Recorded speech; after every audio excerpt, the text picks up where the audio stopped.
नमस्कार, मैं हूं विकास टेकरी और स्वागत करता हूं आप सभी का द हिस्ट्री यूट्यूब चैनल में।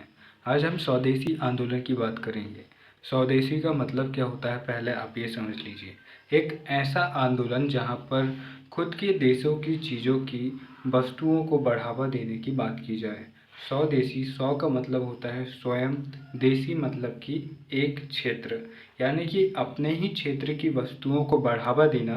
और स्वदेशी आंदोलन हो रहा है, इसका स्वाभाविक सा मतलब है कि जब स्वदेशी को बढ़ावा दे रहे हैं तो विदेशी वस्तुओं का विरोध कर रहे हैं। तो यहाँ पर एक ऐसे आंदोलन की शुरुआत भारत में हुई थी जहाँ पर भारतीय वस्तुओं, भारतीय कपड़ों और अलग अलग प्रकार की चीज़ों को बढ़ावा दिया गया ताकि भारत के लघु और कुटीर उद्योग को बचाया जा सके। साथ ही भारत में जो विदेशी प्रभाव, यूरोपीय प्रभाव बढ़ रहा है, उसे कम किया जा सके और स्वतंत्रता संग्राम में एक देसीपन को ऐड किया जा सके।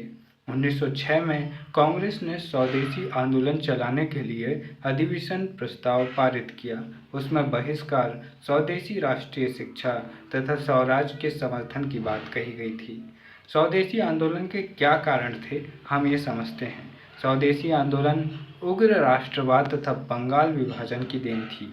उस समय कांग्रेस के सामने एक ही लक्ष्य था कि किस प्रकार ऐसा जनमत तैयार किया जाए जिससे संपूर्ण जनता एकदम उठ खड़ी हो और अंग्रेजों के अन्यायपूर्ण कार्यों का विरोध करे। इसके लिए स्वदेशी आंदोलन चलाने का निर्णय किया गया। स्वदेशी आंदोलन के प्रमुख कारण निम्न प्रकार थे। यहाँ पर पहला कारण तो ये था कि बंगाल विभाजन हो चुका था। 1905 अक्टूबर के महीने में लॉर्ड कर्जन ने एक ऐसा काम कर डाला था जो न केवल कर्जन के लिए कलंक था बल्कि भारतीयों के लिए भी एक चिंता का विषय बन गया था। यहाँ पर बंगाल का विभाजन कर्जन ने ये प्रशासनिक आधार बताकर धार्मिक आधार पर कर दिया था।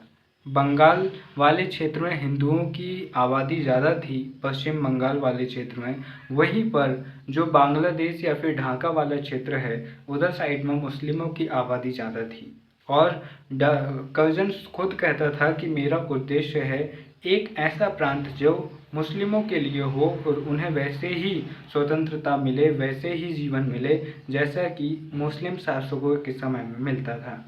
तो यहाँ पर ये कहा जा सकता है कि धार्मिक आधार पर लॉर्ड कर्जन का किया गया बंगाल विभाजन भविष्य में एक बड़ी चिंता का विषय बन सकता था, क्योंकि कर्जन धीरे धीरे संप्रदायवाद को या फिर धार्मिक कट्टरता को बढ़ावा दे रहा था, जिसके चलते स्वदेशी आंदोलन के जरिए क्रांतिकारी बंगाल विभाजन को समाप्त करवाना चाहते थे।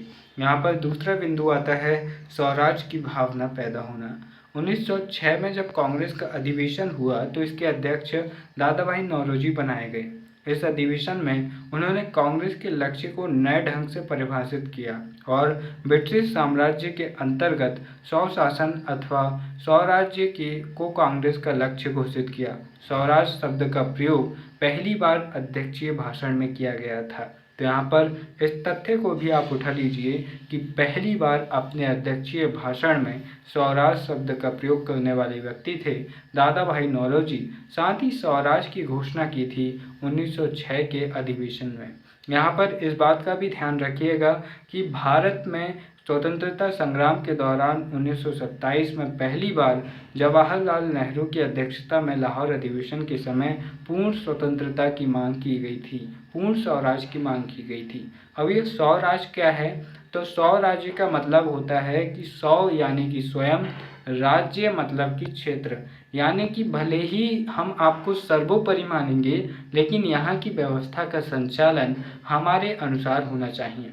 जैसे कि आप कॉमनवेल्थ रियलम क्षेत्रों की बात करते हैं, जैसे न्यूजीलैंड हो गया, कनाडा हुआ, तो ऐसे जैसे ऑस्ट्रेलिया हो गया, तो ये देश जो हैं ये एक प्रकार से आप ये कह सकते हैं कि स्वराज स्थापित है यहाँ पर, क्योंकि ये अपना सबसे प्रमुख राष्ट्रपति या फिर प्रमुख मानते हैं इंग्लैंड के राजा या रानी को। इसलिए आपको देखने को मिलेगा कि कनाडा में या फिर जो ऑस्ट्रेलिया है, न्यूजीलैंड है, इनके जैसे 13-14 देशों में आपको राष्ट्रपति का पद देखने को नहीं मिलेगा।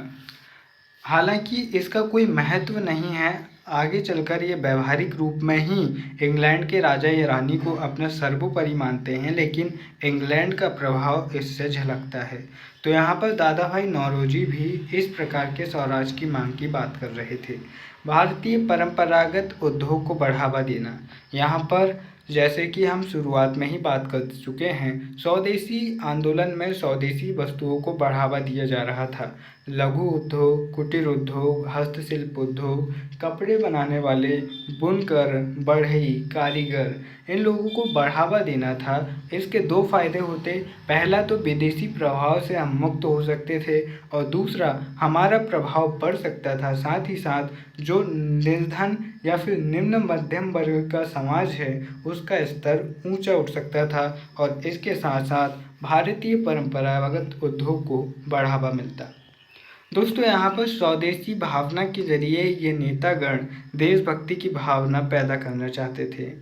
स्वदेशी के जरिए ये दिखाना चाहते थे कि जो विदेशी वस्तुएं हैं न केवल वे विदेशी सामान हैं, बल्कि वे अंग्रेज़ों द्वारा हमारे ऊपर किया जा रहा अत्याचार का प्रतीक है। इसीलिए अगर आप स्वदेशी चीज़ों का इस्तेमाल करते हैं तो आप एक प्रकार से अंग्रेज़ों का विरोध कर रहे हैं। इसके साथ ही इन क्रांतिकारियों ने लोगों के मन में देशभक्ति की भावना को पैदा करने का भी उद्देश्य इसमें समाहित किया। तो स्वदेशी आंदोलन ने देशभक्ति की भावना पैदा करने का भी काम किया।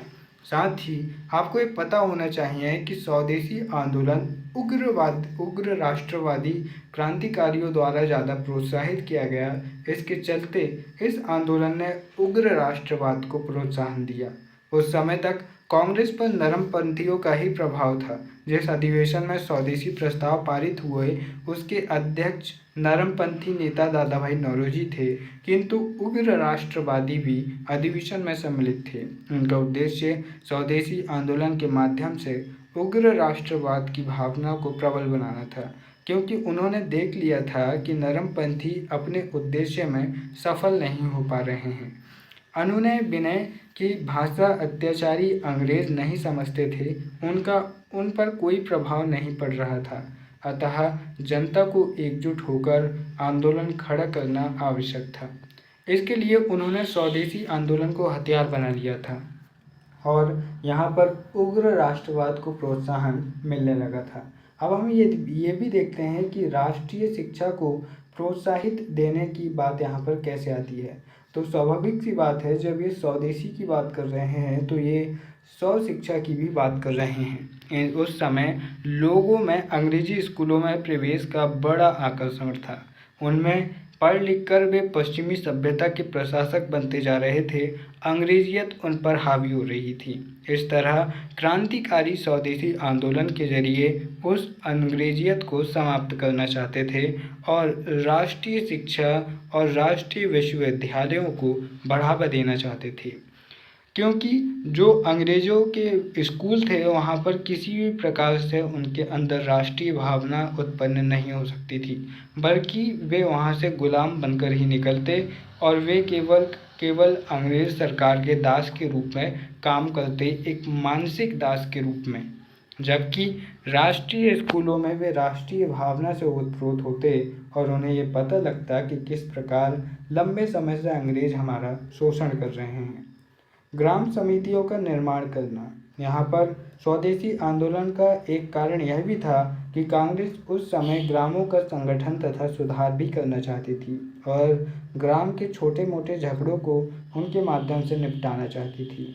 एक रिपोर्ट के अनुसार 12 साल में अश्विनी कुमार दत्त की एक स्वदेश बांधव समिति ने देहात में 89 यानी 89 न्याय पंचायतें स्थापित की और उनके द्वारा 523 ग्रामीण विवादों को निपटाया गया। 1907 में संपूर्ण बंगाल में लगभग 1000 ग्राम समितियां थीं। जब 89 ग्राम समितियां 523 ग्रामीण विवादों को निपटा सकती है तो सोचिए 1000 से ज़्यादा ग्राम समितियां, पंचायतें, इन्होंने कितने सारे विवादों का समाधान किया होगा। एक अगला बिंदु ये भी हो सकता है कि मातृभूमि की रक्षा के लिए स्वदेशी का व्रत। यहाँ पर जिन लोगों के मन में राष्ट्र भावना उत्पन्न हो चुकी थी उनके मन में यह सवाल था कि अगर मैं राष्ट्र से प्रेम करता हूँ तो मुझे राष्ट्रीय वस्तुओं का उपयोग करना चाहिए, ना कि विदेशी वस्तुओं का। तो यहाँ पर हमने इन अलग अलग पॉइंट्स के ज़रिए, इन 8 पॉइंट्स के ज़रिए समझने का प्रयास किया कि स्वदेशी आंदोलन क्यों शुरू हुआ और इसके कारण क्या थे और इसमें किस किस प्रकार की घटनाएं हुई, ये हम आने वाले वीडियो में समझेंगे। मुझे उम्मीद है ये वीडियो आपको पसंद आया होगा। इसे ज़्यादा से ज़्यादा शेयर करें और चैनल को सब्सक्राइब करें। दोस्तों, वीडियो के अंत में बस इतना ही कहना चाहूँगा, जिस प्रकार स्वदेशी आंदोलन का उद्देश्य था अपने अंदर झांकना और अपनी वस्तुओं का इस्तेमाल करना और बाहरी ताकतों से, बाहरी वस्तुओं से बचे रहना, उसी प्रकार आप भी अपने जीवन में जब भी समय मिले अपने अंदर झांकिए, अपने आप को जानिए, अपनी कमजोरियों को पहचान कर उन्हें दूर कीजिए, अपनी ताकत और अपनी अच्छाइयों को और मजबूत कीजिए और बाहरी ताकतों से बचकर रहिए। यानी कि लोग क्या कहते हैं इस पर ज़्यादा ध्यान देने की ज़रूरत नहीं, अपने आप की सुनिए और वही करिए जो आपको सही लगता है। फिर मिलते हैं अपने किसी और वीडियो में, तब तक के लिए नमस्कार, जय हिंद।